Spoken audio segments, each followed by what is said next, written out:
شام کا بازار عابد بیمار، شام کا بازار عابد بیمار، شام کا بازار عابد بیمار، شام کا بازار عابد بیمار۔ واحلل عقدۃ من لسانی یفقهوا قولی۔ صلوات اللہم صلی علی محمد وآل محمد وافوض امری الی اللہ ان اللہ بصیر بالعباد فسیکفیکہم اللہ وہو السمیع العلیم۔ صلوات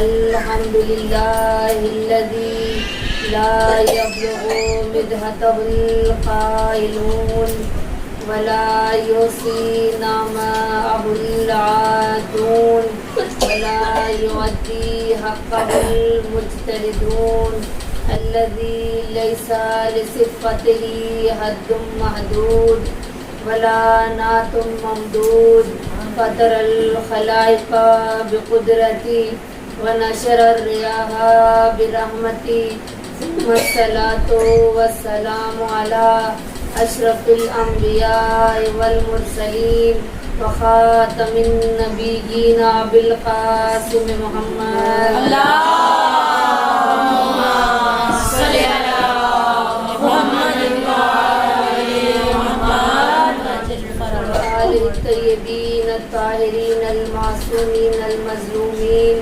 سیما بقیت اللہ فی الارضین صاحب العصر والزمان وخلیفۃ الرحمن امام الانس والجان اللہم عجل لولیک الفرج۔ صلوات اللہم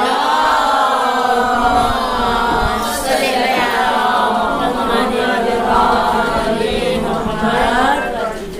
اما بعد فقد قال تبارک و تعالی فی کتابہ المجید والفرقان الحمید وقولہ الحق وہو اصدق الصادقین۔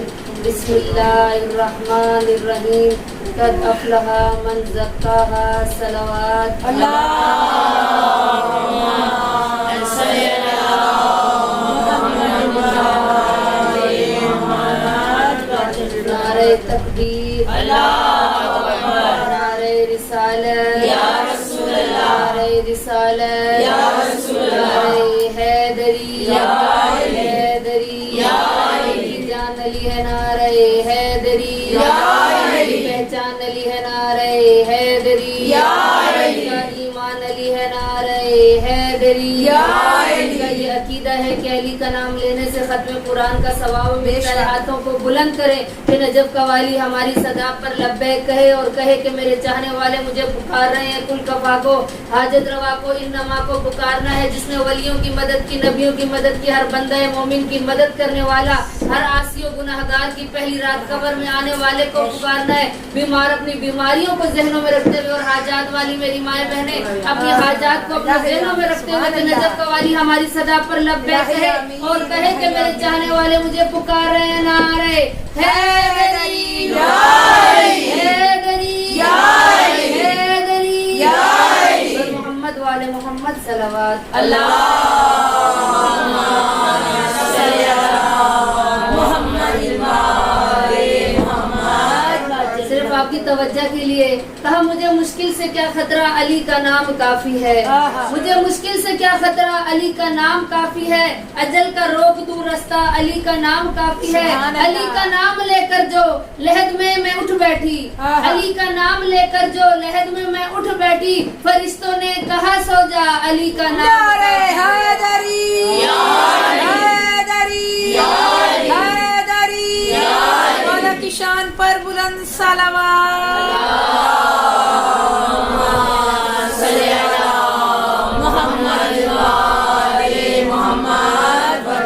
ولائے آل نبی نہیں تو قیام ابتر سجود ابتر، ولائے آل نبی نہیں تو قیام ابتر سجود ابتر، علی سے بے حد کی حد بنائی تو دین کے سب حدود ابتر، و آل ہی گر نہیں پڑھو گے تو رسول پہ ہے درود ابتر، تمہیں کوئی حق نہیں کہ سوچو رسول اکرم کا زین کیا ہے، ہماری گھٹی میں حب علی ہے اب ہم سے پوچھو حسین کیا ہے، کہا تمہیں کوئی حق نہیں کہ سوچو رسول اکرم کا زین کیا ہے، ہماری گھٹی میں حب علی ہے اب ہم سے پوچھو حسین کیا ہے، حسین خالق کا ناز بھی ہے اور اس کی ایک احتیاج بھی ہے، کہا حسین خالق کا ناز بھی ہے اور اس کی ایک احتیاج بھی ہے، حسین فطرت سے لے کے حر تک سبھی کے غم کا علاج بھی ہے، حسین بولے تو پھر کتاب وحی کو اپنا بیان بنا دے، حسین چاہے تو 80 سالہ حبیب کو بھی جمع بنا دے، حسین چاہے تو اپنے گھر کی کنیز فضا کو ماں بنا دے، حسین کے دل کی گر ہو مرضی تو لوح پہ لکھے کو مات دے دے، ارے جسے محمد نے ایک بخشے حسین چاہے تو ساتھ حسین زندہ باد، زندہ باد، مردہ باد، مردہ باد، یا علی، یا علی، یا علی، حسین بہتر شہدائے کربلا کے لیے بلند صلوات،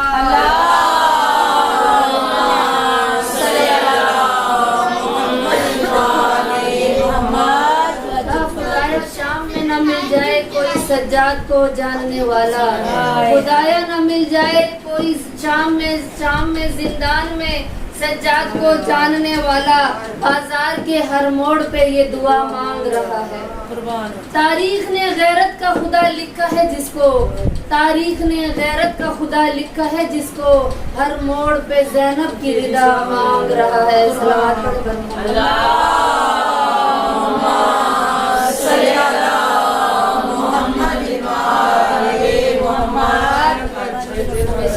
سب سے پہلے تمام تر تعریفیں، تمام حمد و ثنا اس خالق کائنات کے لیے جس کی قبضہ قدرت میں ہماری جانیں ہے، وہ عظیم پروردگار جو اپنے بندوں سے بہت زیادہ محبت کرنے والا ہے، اور حدیث قدسی میں ارشاد فرماتا ہے کہ اے میرے بندے میں تجھ سے 70 ماؤں سے زیادہ محبت کرتا ہوں، وہ عظیم پروردگار کہ جس نے ہمیں یہ عزاداری سید الشہداء ایک نعمت عطا کی کہ جہاں پہ ہم بیٹھ کر ذکر پروردگار کرتے ہیں، ذکر پروردگار کے ساتھ ذکر رسول خدا کرتے ہیں اور اہل بیت کا ذکر کرتے ہیں، اور عزادار حسین کہلوانے کے لیے ہم اس فرش عزا پہ بیٹھتے ہیں کہ ہماری کوئی نہ کوئی ڈیوٹی، کوئی نہ کوئی کام، کوئی نہ کوئی وظیفہ اس مجلس حسین سے ہمارے ذمہ لگ جائے، چاہے تو تبرک تقسیم کرنے کا، چاہے تو فرش عزا بچھانے کا، چاہے تو ہمیں مائک لگانے کا لگایا جانے کا کہا جائے، یہ ہماری ایک ڈیوٹی جو ہمیں ملتی ہے، ہم خوش نصیب ہیں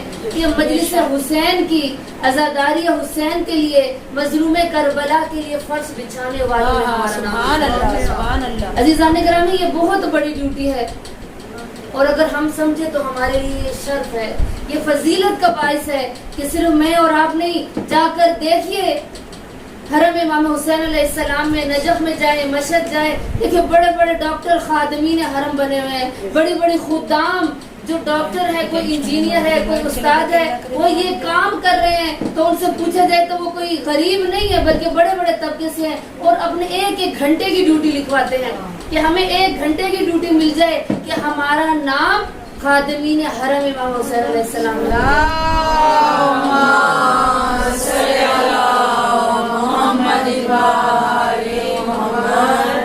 چونکہ پنجتن پاک ہی ایسی ہستیاں ہیں کہ جن کے لیے اللہ نے تمام کائنات کو خلق فرمایا، اور صرف خدا نے ان کو خلق نہیں کیا بلکہ ان اہل بیت کے بارے میں فرمایا کہ اگر یہ چرند پرند ہے، اگر زمین و آسمان ہے، اگر یہ آسمان پر رہنے والے پرندے جو اڑتے ہیں، اگر ان کے اندر میں نے روانی رکھی ہے، دریاؤں کے اندر روانی رکھی ہے، موجوں کے اندر بے قرار رکھا ہے، تو عزیزان گرامی خدا فرماتا ہے کہ یہ میں نے پنجتن پاک کے لیے کیا۔ اور حدیث کتاب میں ہم پڑھتے ہیں کہ انی ما خلقت سماء مبنیۃ ولا ارض مدحیۃ ولا قمر منیرا ولا شمس مضیۃ ولا فلک یدور ولا بحر یجری ولا فلک یسری الا فی محبت تحت الکسا۔ خدا فرما رہا ہے انی ما خلقت کہ بے شک میں خلق نہ کرتا، اس کو خدا کہہ رہا ہے میں خلق نہ کرتا، اب کہتا ہے میں زمین کو خلق نہ کرتا، میں آسمان کو خلق نہ کرتا، میں دریاؤں کو خلق نہ کرتا، میں یہ چرند پرند خلق نہ کرتا، یا باری رہا پھر تو نے کیوں خلق کیا؟ اللہ کہہ رہے میں نے پنجتن پاک کی محبت میں نے خلق کروایا۔ اگر میں نے سورج کو روشنی دی اور میں نے ستاروں کو ضیاء بخشی، اگر چاند کو میں نے روشنی بخشی، اگر میں نے دریاؤں کو روانی دی، اگر میں نے 7 آسمان بنائے، اگر میں نے 7 زمین کی تہیں بچھائی ہے، تو کس لیے؟ پنجتن پاک کی محبت۔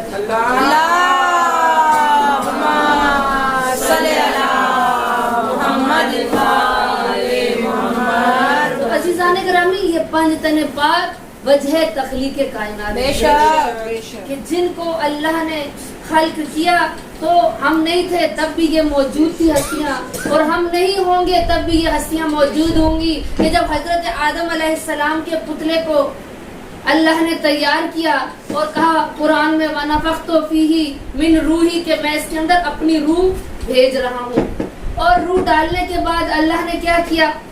حضرت آدم سے کہا کہ جاؤ میں نے ایک جنت بنائی ہے جہاں پر اگر کوئی نیک اعمال کرے گا وہ جنت میں جائے گا۔ اے آدم، سب سے پہلے تمہیں میں نے خلق کیا ہے، تم زمین پر میرے خلیفہ بن کر جا رہے ہو، تو میں تمہیں جنت کی سیر کروانا چاہوں گا۔ اب حضرت آدم کے ساتھ جبرائیل چلے ہیں اور آئے حضرت آدم جنت کی سیر کر رہے ہیں۔ اب جب جنت کی سیر کرنا شروع کی، جبرائیل بتا رہے ہیں کہ یہ جنت کا اعلیٰ درجہ ہے، یہ اعلیٰ درجے کے ساتھ عظیم مقام ہے، یہ اعلیٰ علیین ہے، ساری جب باتیں بتا دی، اور حضرت آدم فرماتے میں نے دیکھا کہ ایک شجرہ ہے، یعنی ایک ایسا درخت ہے جہاں سے نور کی لائٹیں نکل رہی ہیں۔ حضرت آدم کہتے ہیں جبرائیل سے کہ اے جبرائیل، یہ شجرہ کس چیز کا ہے؟ تو حضرت جبرائیل تعارف کرواتے ہیں حضرت آدم کو کہ یہ شجرہ طیبہ ہے۔ حضرت آدم نے پوچھا شجرہ طیبہ، کہاں کچھ ہستیاں ایسی ہیں جن کو اللہ نے خلق کیا ہے، یہ پنجتن پاک کے نور کا شجرہ ہے۔ جب حضرت آدم علیہ السلام کو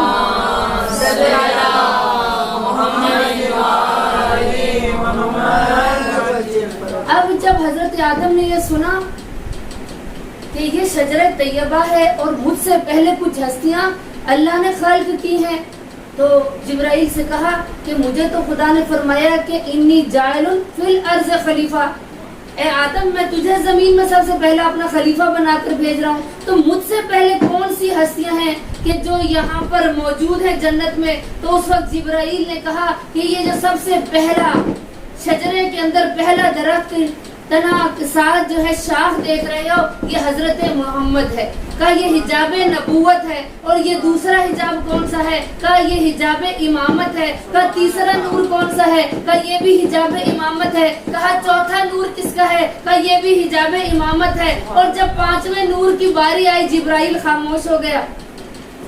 حضرت آدم فرماتے ہیں جبرائیل خاموش کیوں ہو گئے؟ مجھے اس آخری حجاب کی، یہ نور کی مجھے تعارف کروا دو۔ تو جبرائیل خاموش ہو گیا اور کہا کہ اس کا تعارف میں نہیں کروا سکتا۔ حضرت آدم نے خدا سے مخاطب کیا کہ یا بار الہ، اس شجرہ طیبہ کا تعارف مجھے جبرائیل نے کروایا، پورے جنت کی سیر کروائی ہے، لیکن ایک ایسا حجاب ہے، ایک ایسا پردہ ہے، ایک ایسا نور ہے کہ جو حجابوں کے اندر حجاب ہے، پردوں کے اندر پردہ ہے، اور پردوں کے اندر پردہ ہے، حجابوں کے اندر حجاب ہے، نور کے اوپر نور کی اماری ہے، نور کے اوپر نور لپٹا ہوا ہے، نور علی نور ہے۔ کہا یہ کس کا نور ہے؟ اس کو خدا نے کہا حجاب عصمت ہے نام اس کا، یہ وجہ عین رسول بھی ہے۔ کہا حجاب عصمت ہے نام اس کا، یہ وجہ عین رسول بھی ہے۔ زمین پہ ہو تو علی کی زوجہ، عرش پہ ہو تو بطول بھی ہے، یہیں سے آغاز ہے امامت، یہیں پہ پنجتن کا خاتمہ ہے، نظر اٹھا کے نہ دیکھ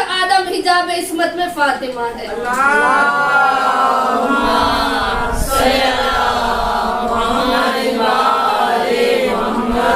خدا نے کیا فرمایا؟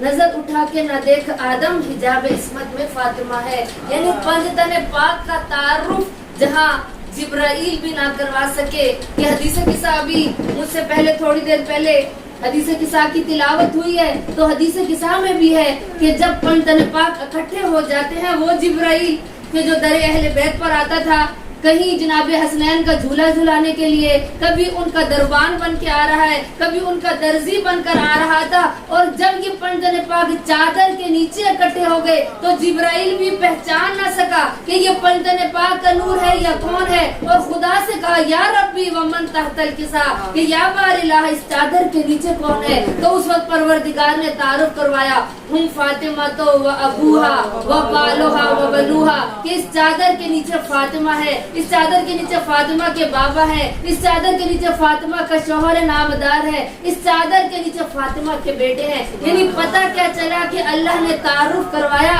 ادھر جبرائیل کو جب بھیجا حضرت آدم کے ساتھ تو جبرائیل بھی تعارف نہ کروا سکا، اور ادھر جبرائیل جب پنجن پاک کے گھر میں آتا ہے، کبھی دربان بن کر آتا ہے، کبھی درزی بن کر آتا ہے، تو جب یہ پنجن پاک چادر کے نیچے اکٹھے ہو جاتے ہیں تو یہ بھی حیران ہو بیت پاک کی عظمت پر بلند صلوات.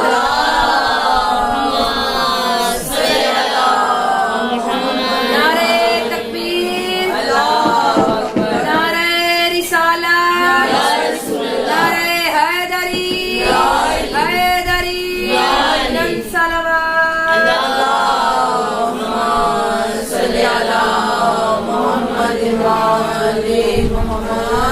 تو عزیزان گرامی، یہ پنجن پاک ہے کہ جن کے لیے اللہ نے اس زمین کو بچھایا، اور ہم سب کو بھی پنجن پاک کی محبت میں خلق کیا، اور خلق کرنے کے بعد کہا کہ میں بھی ان پنجن پاک سے محبت کرتا ہوں، تم بھی ان اہل بیت سے محبت کرو. اور اسی لیے رسالت مآب نے، دیکھیں آپ لوگ بھی قرآن پڑھتے ہیں، تاریخ پڑھتے ہیں، یکم ماہ محرم سے مجالس میں جا رہے ہیں، جتنے بھی نبی آئے کسی نے اجر رسالت طلب نہیں کیا. نہ ہی قرآن میں ملے گا، نہ ہی تاریخ میں ملے گا کہ حضرت آدم آئے. کیوں آئے؟ اللہ کا نام دنیا کو بتانے کے لیے، اللہ کا تعارف کروانے کے لیے. حضرت نوح آئے اللہ کا تعارف کروانے کے لیے، حضرت عیسیٰ آئے خدا کا تعارف کروانے کے لیے، حضرت موسیٰ آئے خدا کا تعارف کروانے کے لیے.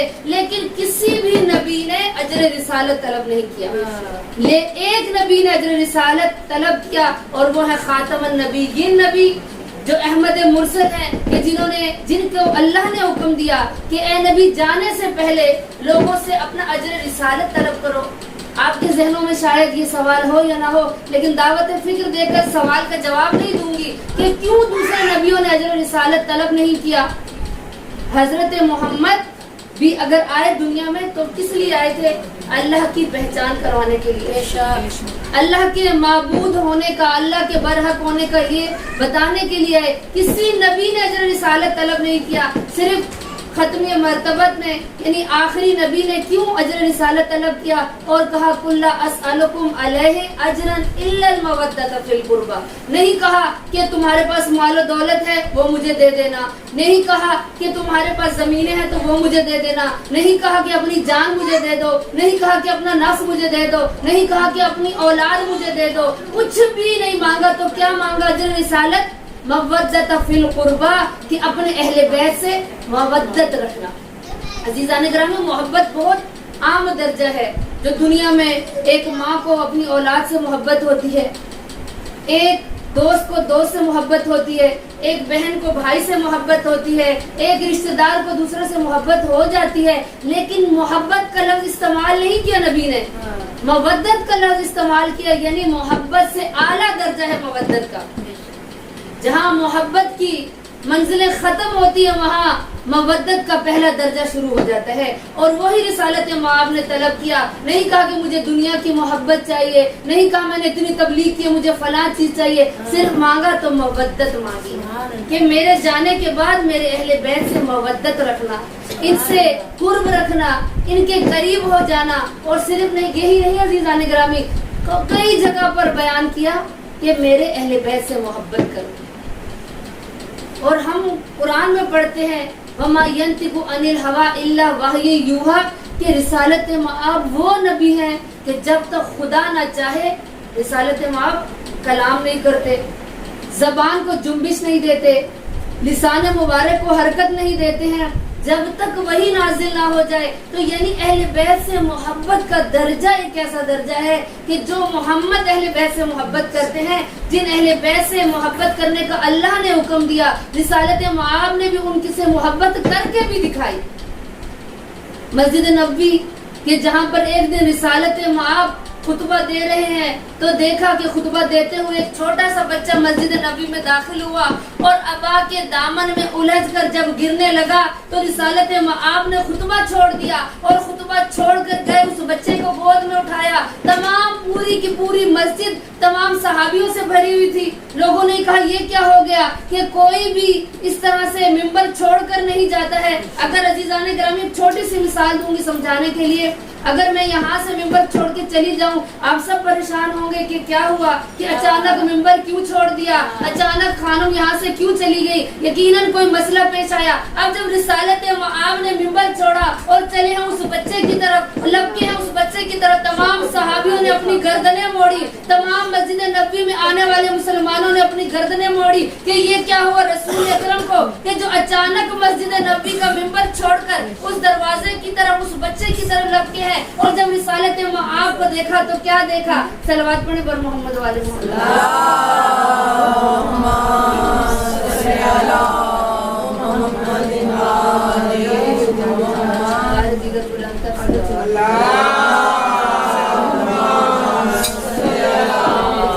سلوات پڑھتے پڑھتے آگے ہو جائیے.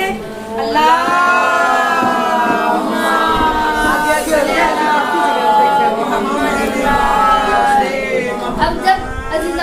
آپ کی توجہ کی طالب ہوں، ایک خوبصورت نقطہ آپ کے حوالے کرنا چاہتی ہوں کہ جب مسجد نبوی میں تمام صحابیوں نے اپنی اپنی گردنیں موڑی تو کیا دیکھا کہ رسالت معاب ایک بچے کی طرف جا رہے ہیں. اگر یہاں سے کوئی خاتون آگے سے اٹھ کر پیچھے جائے گی اور کسی بچے کی طرف جائیں گی تو ہم کہیں گے اتنا کوئی مہم بچہ نہیں تھا کہ آپ ممبر چھوڑ کر، اپنی مسند چھوڑ کر، اپنی جگہ چھوڑ کر اس بچے کی طرف کیوں جا رہی ہیں. بچہ مہم نہیں ہے، مجلس حسین مہم ہے. لیکن وہ بچہ مہم تھا، وہ بچہ اتنی اہمیت رکھتا تھا، اتنی فضیلت رکھتا تھا کہ رسالت معاب کی نگاہ میں، کہ رسالت معاب نے ممبر چھوڑا، مسجد نبوی کے تمام صحابیوں نے گردنیں موڑنا شروع کی. دیکھا رسالت معاب مسجد کے ایک کونے میں اس بچے کی طرف لپکے ہیں کہ جو اپنی ابا کی دامن میں الجھ کر زمین پر آ رہا تھا. عزیزان گرامی کوئی عام بچہ نہیں تھا، صحابی ابھی گردنیں موڑ کے ہی کھڑے تھے. رسالت معاب نے اس بچے کو اٹھایا،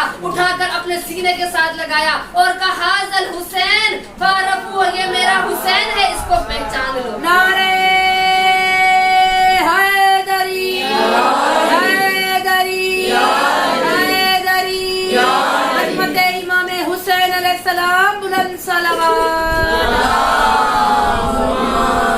صلی علی محمد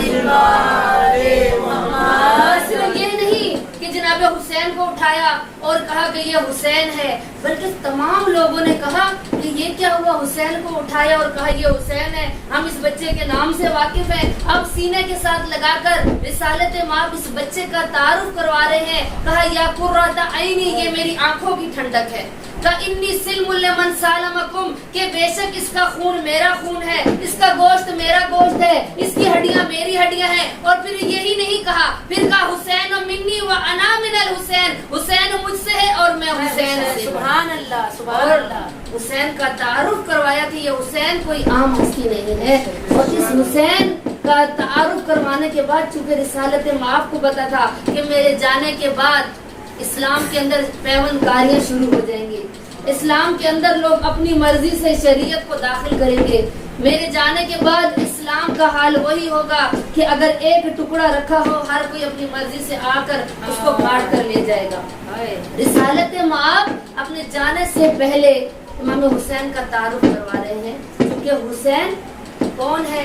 منی و انا من الحسین. حسین بانٹ رہے ہیں نجات لے جاؤ، حسین بانٹ رہے ہیں نجات لے جاؤ. کچھ آنسوؤں کے عوض کائنات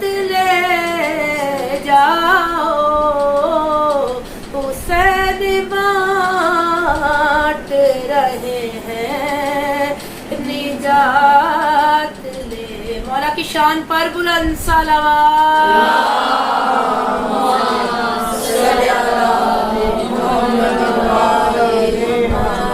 عزیزان گرامی، جب اسلام پر وقت آیا تو امام حسین علیہ السلام ہی مدینہ چھوڑ کر نکلے. اور کس طرح سے نکلے؟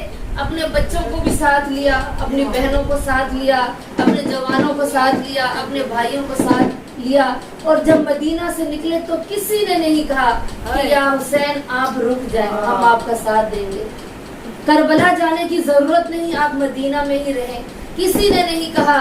جب امام حسین علیہ السلام نے اپنے آخری خطبے میں یہ بیان کیا، اپنے جانے کا مقصد بیان کیا، کہا انا ارید امر بالمعروف و نہی عن المنکر، کہ اگر میں نانا کا شہر چھوڑ رہا ہوں، شہر مدینہ چھوڑ رہا ہوں. عزیزان گرامی، اس دور میں ایک گھر چھوڑنا کتنا مشکل ہے، اور امام حسین پورا وطن چھوڑ کے سب کو ساتھ لے کر چلے، یہ ایک مقصد کے تحت چلے. اور جگہ جگہ پر خطبے دیے. اور وہاں پر امام حسین کا ایک بیٹا کہ جو سید الساجدین ہے، زین العابدین ہے، وہ اپنے بابا کے خطبوں پر غور کر رہے ہیں کہ میرے بابا حسین کس طرح سے خطبے دیتے ہیں، میرے بابا حسین کس انداز میں گفتگو کرتے ہیں، ان کا انداز بیان کیا ہے، یہ کس طرح خدا کی تجلیات کو بیان کرتے ہیں، کس طرح کردگار توحید کو بیان کرتے ہیں، کس طرح رب العالمین کی تسبیح و تحلیل کرتے ہیں. امام کا یہ بیٹا امام کے ساتھ ان خطبوں کو دیکھ رہا تھا کہ جو مولا نے مدینہ سے نکلتے ہوئے خطبہ دیا، پھر میرے مولا نے میدان عرفہ میں خطبہ دیا، پھر میرے مولا نے کربلا جا کر خطبہ دیا، کربلا کی زمین کا تعارف کروایا، پھر میرے مولا نے 9 محرم کو خطبہ دیا. اور یہ خطبے امام حسین کا یہ بیٹا سید الساجدین دیکھ رہا تھا. اور امام زین العابدین علیہ السلام کی جرت بہت ہے. جہاں پہ ہمارے منبر سے ہمیشہ یہ بیان کیا جاتا ہے کہ امام سجاد علیہ السلام نے صرف بعد از واقع کربلا گریہ کیا. عزیزان گرامی، ہو نہیں سکتا کہ جس کو اللہ امام بنا کر بھیجے، جو منصوص من اللہ ہو، جو لوگوں کو صراط مستقیم دکھانے کے لیے آیا ہو، جو لوگوں کو ہدایت دینے کے لیے آیا ہو، وہ اپنی ہدف زندگی کو بھول کر، اپنے مقصد کو بھول کر صرف اور صرف رونے پر رہے. عزیزان گرامی، نہیں ہو سکتا. ایک استاد صرف سمجھاؤں گی تاکہ آپ کے ذہنوں میں اس بات کی جگہ بن جائے کہ جس طرح ایک استاد کو اسکول میں کیوں رکھا جاتا ہے، اس کا وظیفہ کیا ہوتا ہے کہ بچوں کو تعلیم دینا. اگر اسکول میں استاد آئے، کھا پی کر اپنا ٹائم گزار کر چلا جائے تو کچھ دنوں کے بعد یہ آنر اس کو بلائے گا، کہے گا تمہارے آنے کا مقصد کیا بھول گئے ہو، تمہارے آنے کا مقصد یہ تھا کہ بچوں کو تعلیم دو، اب تم یہاں پر کھا پی کر تنخواہ لے کر مجھ سے چلے جاؤ گے، یہ میں برداشت نہیں کر سکتا. یعنی دنیا میں ایک آنر 1-2 دن اگر استاد کلاس نہ اٹینڈ کرے تو شور مچاتا ہے. عزیزان گرامی، اسی طریقے سے جیسے ایک استاد کی ڈیوٹی تھی کہ بچوں کو تعلیم دینا، اسی طرح اماموں کی بھی ڈیوٹی تھی کہ لوگوں کو ہدایت دینا، لوگوں کو صراط مستقیم کی طرف لے کے جانا. ہو نہیں سکتا کہ بعد از واقع کربلا صرف امام نے گریہ کیا جو اپنے فریضہ امامت کو بھول گئے. میں اور آپ اپنے شریف تکلیف کو بھول سکتے ہیں، میں اور آپ نماز میں کوتاہی کر سکتے ہیں، میں اور آپ نماز میں کوتاہی کریں گے، روزے میں کوتاہی کریں گے، پردے میں کوتاہی کر سکتے ہیں، بچوں کی تربیت میں کوتاہی کر سکتے ہیں، لیکن جو منصوص من اللہ ہو، جس کو اللہ نے منتخب کیا ہو، جو خدا کا منتخب شدہ امام ہو نہیں سکتا کہ وہ اپنے فرائض کو بھول جائے. عزیزان گرامی، اسی طرح امام نے اپنے فرائض نہیں بھولے، اور ہر جگہ جہاں اپنے بابا کو خطبہ دیتے ہوئے دیکھ رہے تھے. اور امام کے فضائل اتنے خوبصورت ہیں کہ جو مولا نے یزید کے سامنے بیان کیے. اور جب یزید نے کہا کہ دیکھا تمہارے بابا کے ساتھ کیا ہوا، تمہارے بابا کے ساتھ اللہ نے کیا کیا، اور جب یہ ساری باتیں کر رہا تھا تو یزید کے دربار کے اندر امام سجاد علیہ السلام نے، امام زین العابدین علیہ السلام نے موقع پا کر لب کشائی کی اور خطبہ دینا شروع کیا. جہاں اپنے بابا کو خطبہ دیتا ہوا دیکھ رہے تھے کہ کس طرح توحید پروردگار کر رہے ہیں, کس طرح سے خدا کی حمد و ثنا کر رہے ہیں. اب زین العابدین امام جو ہے یزید کے دربار میں کھڑے ہیں اور یزید نے کہا اب تمہارے پاس کیا بچا, نہ تمہارا بھائی رہا, نہ تمہارا باپ رہا, نہ تمہارے پاس مال رہا, اور تو قید ہو کر میرے دربار میں آ گیا ہے. تیرے ہاتھ میں ہتھکڑیاں ہیں, تیرے پاؤں میں بیڑیاں ہیں, تیرے گلے میں خاردار توق ہے. تو اس وقت میرے امام کی جرت دیکھے عزیزان گرامی, ہو بھی کسی کی قید میں انسان کی جرت نہیں ہوتی بولنے کی, لیکن چونکہ وہ امام تھے, علی کا علی بیٹا تھا, علی کا علی پوتا تھا, علی کے لہجے میں گفتگو کرنا شروع کی اور کہا یزید تو اس تخت پر بیٹھ کر ناز کر رہا ہے, ان کرائے کے قاتلوں پہ ناز کر رہا ہے. تو جانتا ہے یزید کہ میں کون ہوں, میرا شجرہ کون سا ہے, میرا باپ کون ہے, میری ماں کون ہے. کہا یبنا صفا و مروہ, کہ میں صفا و مروہ کا بیٹا ہوں. یبنا مکہ و عرفہ, کہا میں مکہ و عرفہ کا بیٹا ہوں. تو جانتا ہے میں کون ہوں. یبنا خدیجۃ الکبریٰ, میں خدیجۃ الکبریٰ کا فرزند ہوں. یبنا فاطمہ الزہرا, میں فاطمہ الزہرا کا فرزند ہوں. یبنا علی المرتضیٰ, میں علی المرتضیٰ کا بیٹا ہوں. یبنا الحسین, میں حسین کا بیٹا ہوں, اور میں علی کا پوتا ہوں. علی کے لہجے میں تجھے بتاؤں گا. عام تلواروں کی زد میں بولنا آسان ہے یزید, علم کے ساتھ علمی گفتگو کرنا بہت مشکل ہے. جناب سید الساجدین کے لیے بلند ترین صلوات.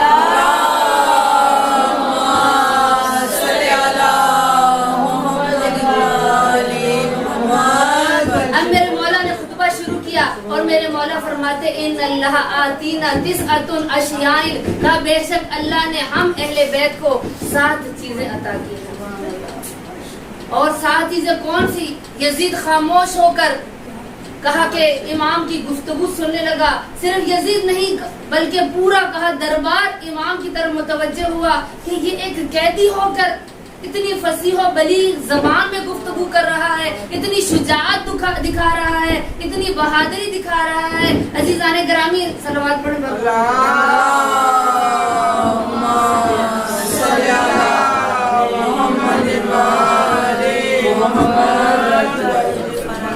عزیزان گرامی اب امام زین العابدین کیا فرماتے ہیں, اللہ نے 6 چیزیں ہمیں ایسی عطا کی ہیں. صلوات پڑھیں.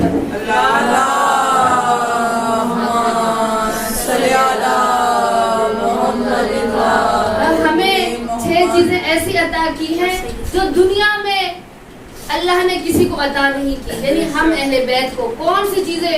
اب یزید حیران و ششدر ہو کر امام کی طرف دیکھ رہا ہے. امام فرماتے اللہ نے جو پہلی چیز ہمیں عطا کی ہے والعلم, کہا ہمیں علم عطا کیا. جو اللہ نے کسی کو علم عطا نہیں کیا.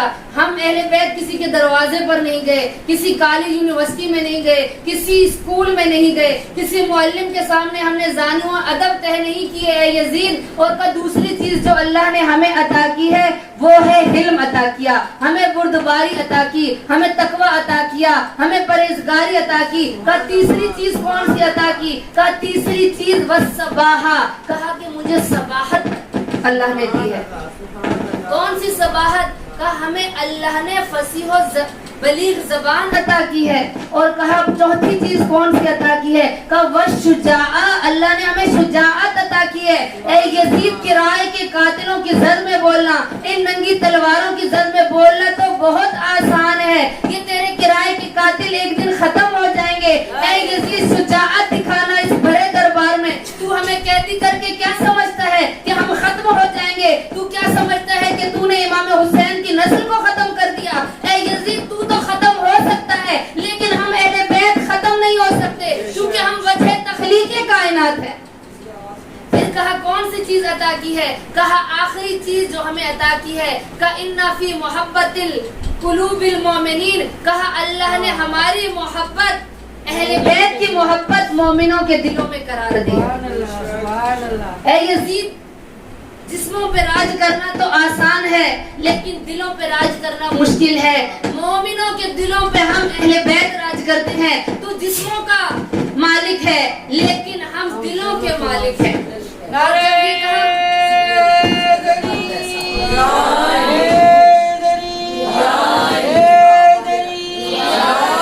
سید الساجدین کے لیے بلند صلوات.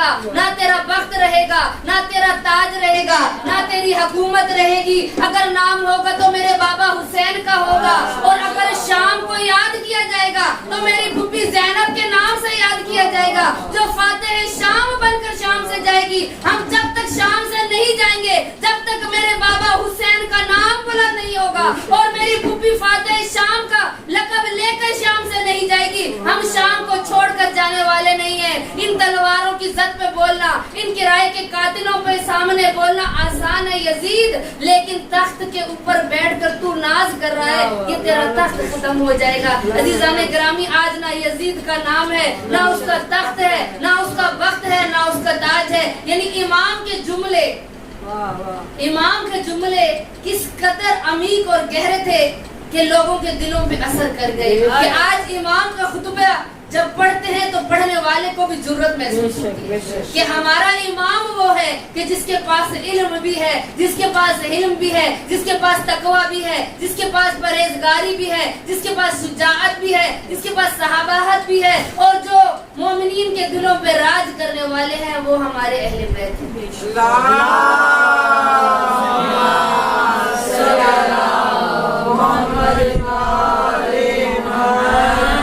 عزیزان گرامی، بعد از واقع کربلا تاریخ کہتی ہے کہ امام زین العابدین کے 3 کام تھے۔ سب سے پہلا کام میرے مولا کا کیا تھا کہ دعائیں کرنا، کیونکہ حشام کا دور تھا اور تازہ واقع کربلا ہوا تھا۔ وہ جانتا تھا کہ حسین ابن علی شہید ہو گئے لیکن ان کا نام باقی ہے۔ یزید کو فنار ہوا ہوئے کافی عرصہ گزر گیا ہے لیکن لوگ حسین کو یاد کرتے ہیں، یزید پر لعن طعن کرتے ہیں۔ تو حشام نے پابندی لگائی تھی کہ کوئی بھی امام کے پاس جا کر کوئی مسئلہ نہ پوچھے، کوئی بھی امام کے پاس جا کر نہ بیٹھے۔ تو امام نے خدا کی طرف سے یہ مصلحت تھی کہ میرے مولا نے دعاؤں کے ذریعے لوگوں کو اکٹھا کرنا شروع کیا، کیونکہ دعا ہی ایک واحد عبادت ہے جو انسان کے لیے پابندی نہیں ہے کہ صبح دعا مانگو، شام کو دعا مانگو، رات کو دعا مانگو، سوتے ہوئے دعا مانگو، کھاتے ہوئے دعا مانگو، پیتے ہوئے دعا مانگو۔ دعا کی کوئی پابندی نہیں ہے۔ امام نے مصلحت کے تحت دعا کا کام کرنا شروع کیا۔ لوگ امام کے پاس آتے، امام دعا فرماتے اور اس دعاؤں کو اکٹھا کیا گیا جس کا نام صحیفہ سجادیہ ہے، جس کا نام صحیفہ کاملہ ہے، کہ میرے مولا کی ہر طرح کی دعا، بیماری کی دعا، سفر کی دعا، حاجت کے لیے دعا، اولاد نرینہ کی دعا، ہر طرح کی دعا اس صحیفہ کاملہ میں موجود ہے۔ یعنی مولا نے بعد از واقع کربلا پہلا کام یہ کیا کہ دعاؤں کے ذریعے لوگوں کو اپنا پاس اکٹھا کرنا شروع کیا۔ اور دوسرا کام میرے مولا کا کیا تھا کہ غلاموں کو خریدتے تھے، کنیزوں کو خریدتے تھے، اور پھر ان کو خریدنے کے بعد ایسے نہیں چھوڑتے تھے بلکہ ان کو قاری قرآن بناتے تھے، ان کو حافظان قرآن بناتے تھے، ان کو مفسر قرآن بناتے تھے، ان کو احادیث یاد کرواتے تھے، اور پھر چھوٹی چھوٹی بات پر ان کو آزاد کر دیتے تھے۔ ایک چھوٹا سا واقعہ سناؤں گی اور آپ کی زحمات کو تمام کروں گی۔ کہ ایک دن میرے مولا عبادت فرما رہے تھے اور مولا نے منع فرمایا تھا کہ چھت پر کوئی بھی نہ جائے، تو ایک کنیز گود میں بچہ لے کر چھت پر گئی، اور جب امام کو دیکھا تو خوف زدہ ہوئی اور اس کے ہاتھ سے بچہ چھوٹ گیا اور انتقال کر گیا۔ امام نے اس کو آزاد کر دیا صرف اس بات پر کہ وہ خوف زدہ ہو گئی مجھ سے۔ کہا اللہ سے ڈرنا چاہیے انسان کو، مجھ امام سے کیوں ڈری ہے؟ میرے مولا نے اس کنیز کو راہ خدا میں آزاد کر دیا۔ اور کنیز یہ کہتی ہے، ایک دن ایک صحابی نے کہا کہ امام سجاد کا بعد از واقع کربلا میرے مولا دن رات کیا کرتے ہیں؟ کہا میں مختصر بتاؤں یا تفسیر کے ساتھ بیان کروں؟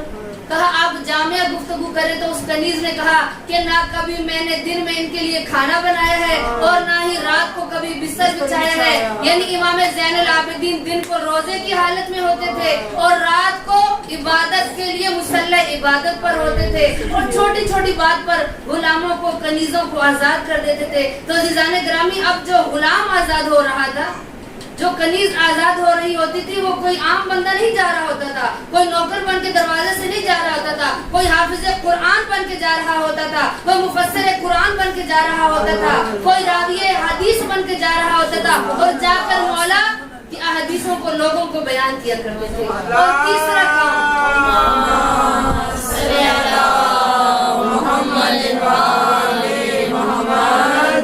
تیسرا کام میرے مولا کا تھا عزاداری سید الشہداء برپا کرنا. جہاں بھی میرے مولا کو وقت ملتا تو میرے مولا اپنے بابا حسین کا فرش بچھاتے تھے.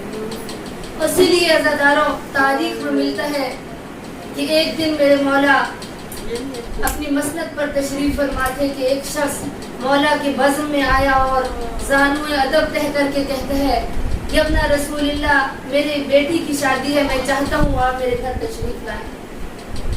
مولا فرماتے ہیں اے مرد مومن, کیا تو نہیں جانتا جب سے واقعہ کربلا ہوا ہے ہم نے خوشیوں کی محفلوں میں جانا چھوڑ دیا. وہ شخص پریشان ہوا, اداس ہو کر جب مولا کی محفل سے جانے لگا. مولا فرماتے ہیں اے شخص واپس پلٹ, آج تک ہمارے دروازے سے کوئی خالی ہاتھ نہیں گیا. میں نہیں چاہتا کہ تو آج واپس جائے. اگر تو چاہتا ہے کہ میں تیرے گھر پہ مہمان بنوں اور آؤں تو اپنے گھر میں میرے بابا حسین کی مجلس کرا. وہ شخص خوش ہو گیا, جا کے گھر کی صفائی کی کہ میرے مولا میرے گھر تشریف لائیں گے. کہا مولا کی مسند اس نے ممبر کے ساتھ رکھی اور جب مجلس حسین شروع ہوئی مولا تشریف لائے اور آ کر اپنی مسند پر بیٹھ گئے. اور جب گریہ و زاری بہت بلند ہوا, لوگوں نے حسین کے نام پر گریہ کرنا شروع کیا, تڑپنا شروع کر دیا, تو کہا ہمارے مولا نے مسند چھوڑی اور آخر میں جا کر بیٹھ گئے. وہ شخص کہتے ہیں میں پریشان ہو گیا کہ شاید مجھ سے کوئی غلطی ہوئی ہے کہ مولا مجھ سے ناراض ہو کر اپنی مسند چھوڑ کر آخر میں بیٹھ گئے. کہا جب مجلس اختتام پذیر ہوئی اور شخص مولا کے پاس گیا, کہا مولا مجھ سے کوئی غلطی ہوئی ہے. عزاداران حسین مولا فرماتے ہیں نہیں اے مرد مومن, تجھ سے غلطی نہیں ہوئی, میں خود یہاں پر آیا ہوں. دیکھا رہا میں نے ان مومنوں کو تڑپ کر روتے ہوئے دیکھا, بلک کر روتے ہوئے دیکھا, تو میں ان کا شکریہ ادا کرنے کے لیے. عزادار سنے کی کہا میرے مولا بیٹھے جہاں مومنات اپنے جوتے اتار کے آتے ہیں نا, میرے مولا اس جگہ پر بیٹھے تھے اور کہا میں یہاں ان مومنوں کا شکریہ ادا کروں گا.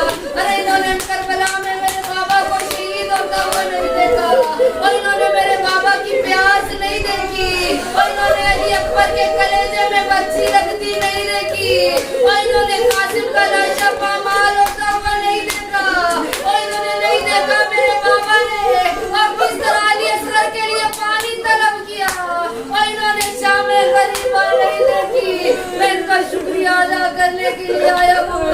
عزاداران حسین ایام امام سجاد چل رہی ہے, وہ سید الساجدین جو سجدوں کی زینت ہے, وہ زین العابدین جو عابدوں کی زینت ہے. عزاداروں یہ بیمار امام واقع کربلا میں نہیں ملتا کہ واقع کربلا میں کہیں یہ بیمار ہوئے, ان کو بیمار کربلا کا لقب کیوں ملا اور کہاں سے. جیسے ہی عصر عاشور ہوئی اور خیام حسینی میں اور لعینوں نے بھاگنا شروع کر دیا اور خیام حسینی کو آگ لگائی, اور جب خیام کو آگ لگی نا عزاداروں, اور بیویاں تڑپ کر دوسرے خیمے میں جاتی تھی. حمید ابن مسلم روایت کرتا ہے کہ میں دیکھ رہا تھا, کہا کہ جس طرح سے ایک تسبیح ٹوٹتی ہے اور دانے بکھر جاتے ہیں, جب خیموں کو آگ لگی میں نے دیکھا کہ بیویاں خیموں سے اس طرح سے نکلی اور جیسے تسبیح کے دانے بکھر جاتے ہیں. اس وقت میرے امام نے جو بیماری کی حالت میں تھے, اور سیدہ زینب قریب آ کر کہتی ہے اے سید سجاد اپنے جگر کو سنبھال, اب تیرے اور میرے امتحان کا وقت شروع ہو گیا ہے. اے میرے بیمار بھتیجے بتا کہ ہم جل کے مر جائے یا میں اسی حالت میں باہر نکل جاؤں. سید سجاد کہتے پھوپھی اماں جان بچانا واجب ہے, آپ خیمے سے باہر نکل جائے اور شاید مشیت پروردگار یہی ہوگی. سید سجاد نے تو شام غریبہ کا وقت دیکھا تو میرے مولا اس طرح سے بیمار ہوئے